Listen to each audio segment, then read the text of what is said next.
Hoje vamos analisar um caso da segunda metade do século XIX, então relaxe enquanto vamos para os Estados Unidos. Matilda Smith nasceu em Byram Township, condado de Sussex, Nova Jersey, em 20 de junho de 1868.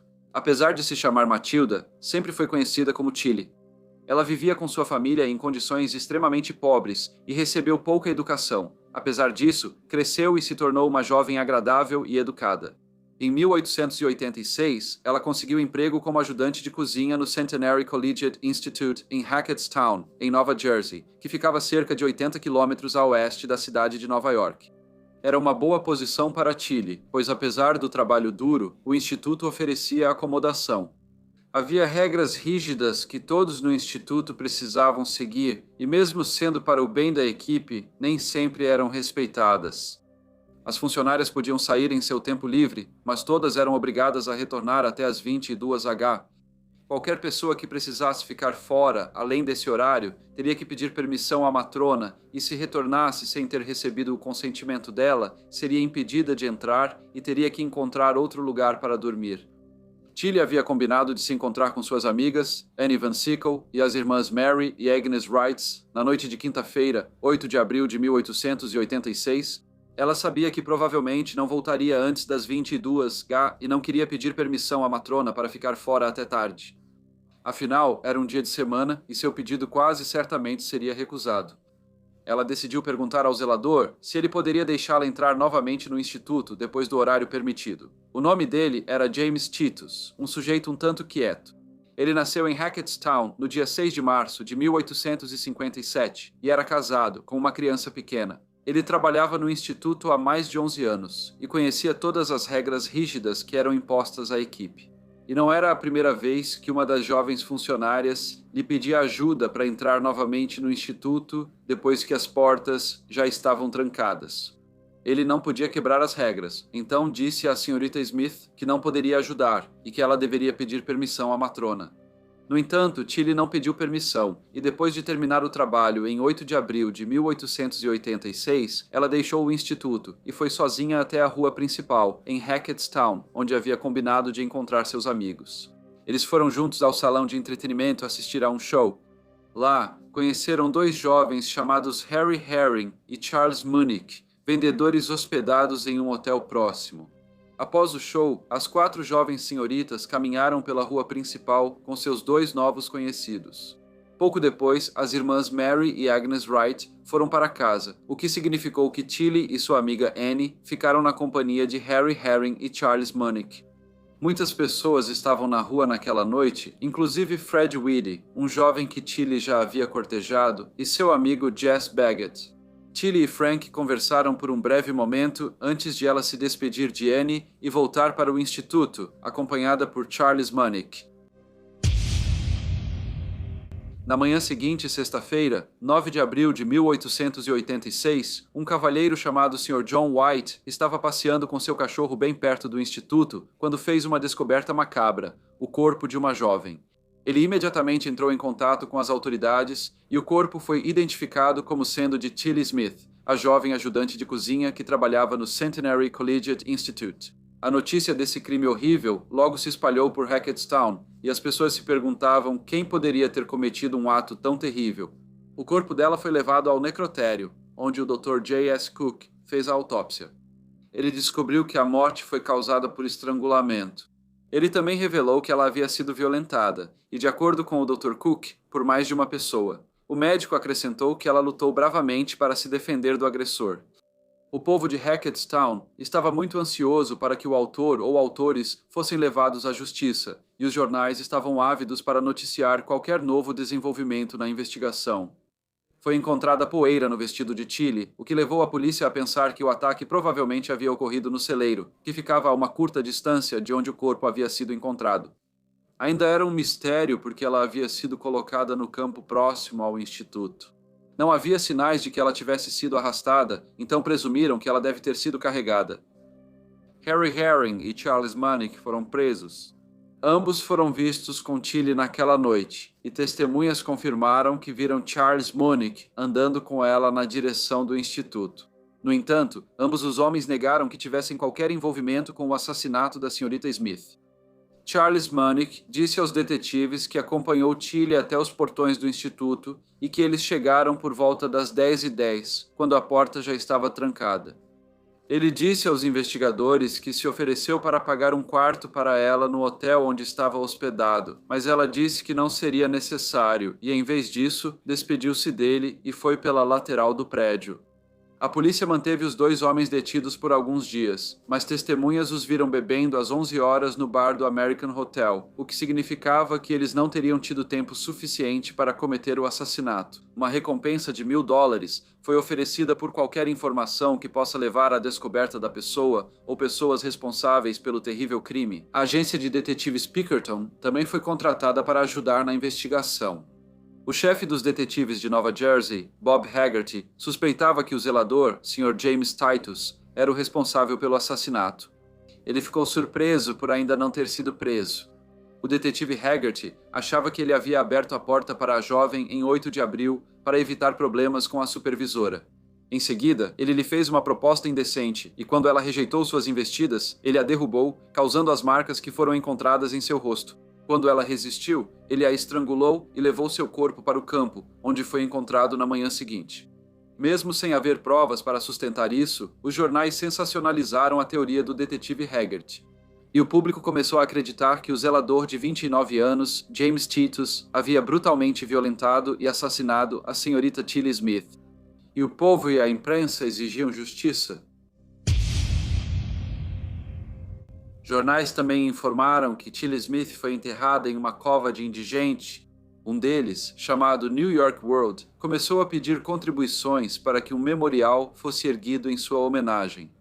Eles descreveram como um monumento à virtude para homenagear uma jovem corajosa que morreu defendendo sua honra. A imprensa então apoiou toda essa campanha e, sem outros suspeitos, continuou seus esforços para persuadir as autoridades a prender o Sr. James Titus. Eles escreveram que, por ele cuidar da fornalha no porão, isso explicaria a poeira nas roupas de Tilly quando ela foi encontrada. Ele também era a pessoa que teria deixado ela entrar naquela noite, e claro, o detetive Haggerty acreditava que ele era o responsável. Uma testemunha chamada Peter Mead se apresentou e contou à polícia que na noite de 8 de abril, ele conversou com James Titus. Ele disse que tinha ido ao porão e que, após uma breve conversa, o Sr. Titus falou sobre a senhorita Smith de maneira muito desrespeitosa, sugerindo que ela não era uma jovem que demonstrava os altos valores morais esperados no final do século XIX. Peter Mead disse que, apesar de planejar estudar até tarde, Titus sugeriu que esperasse, pois a senhorita Smith logo voltaria de sua saída noturna. A polícia acreditou no Sr. Mead e não o investigou para tentar descobrir por que ele se apresentou. Se tivessem feito isso, veriam que ele era bem estranho e arrogante. Ele era estudante do instituto, mas insistia que todos o chamassem de reverendo. Ele ganhava dinheiro ajudando o Sr. Titus com suas tarefas de zelador por algumas horas todos os dias, após a campanha brutal na imprensa e as evidências circunstanciais reunidas pela polícia. No dia 29 de abril de 1886, o Sr. James Tito foi preso e acusado de agressão e assassinato da senhorita Tilly Smith. O julgamento começou em 28 de setembro de 1886, em Belvidere, Nova Jersey, uma cidade a cerca de 24 quilômetros de onde o crime ocorreu. O tribunal estava cheio, com muitas pessoas do lado de fora. Repórteres preparados para registrar tudo, enquanto o país aguardava ansioso pelas notícias dos acontecimentos. Muitas testemunhas foram chamadas, mas foi Pedro Mead quem forneceu o depoimento mais sensacional. Assim que o dinheiro da recompensa foi oferecido, ele começou a tomar notas sobre conversas aparentes que teve com o réu enquanto trabalhava no porão do instituto.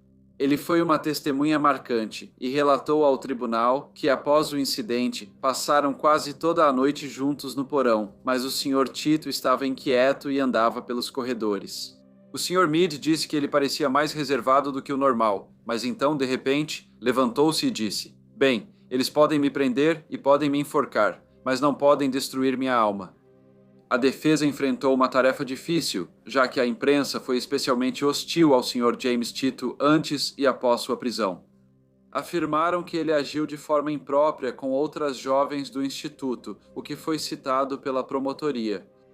A promotoria, porém, não apresentou testemunhas que confirmassem isso. Mas a defesa descreveu o Sr. James Titus como alguém que sempre teve uma excelente reputação na comunidade, apesar de ser uma pessoa quieta e reservada.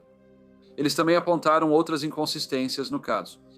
A promotoria havia insistido que Tilly Smith foi assassinada entre 10 horas e 15 e 10 horas e 30 na noite de quinta-feira, 8 de abril.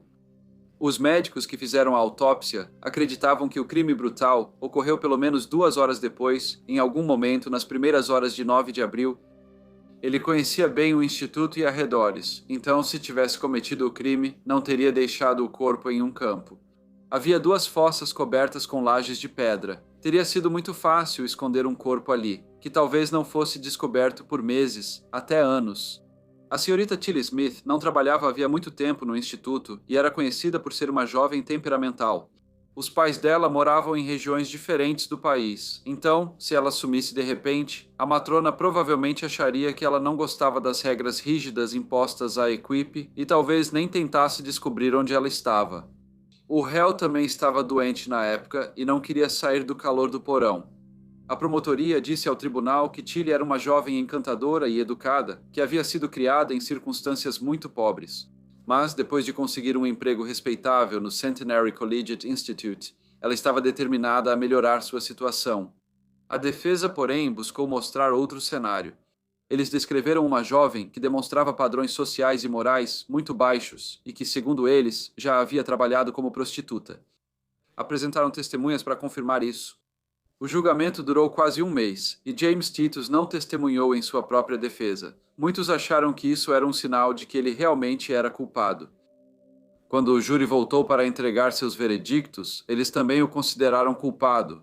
Antes que sua sentença fosse proferida, o juiz lhe perguntou se ele tinha algo a dizer, ao que o Sr. James Titus respondeu que era inocente e não havia cometido o crime pelo qual havia sido condenado. O juiz então o sentenciou à morte. A sentença foi alvo de recurso e parecia que havia pessoas que acreditavam em sua inocência.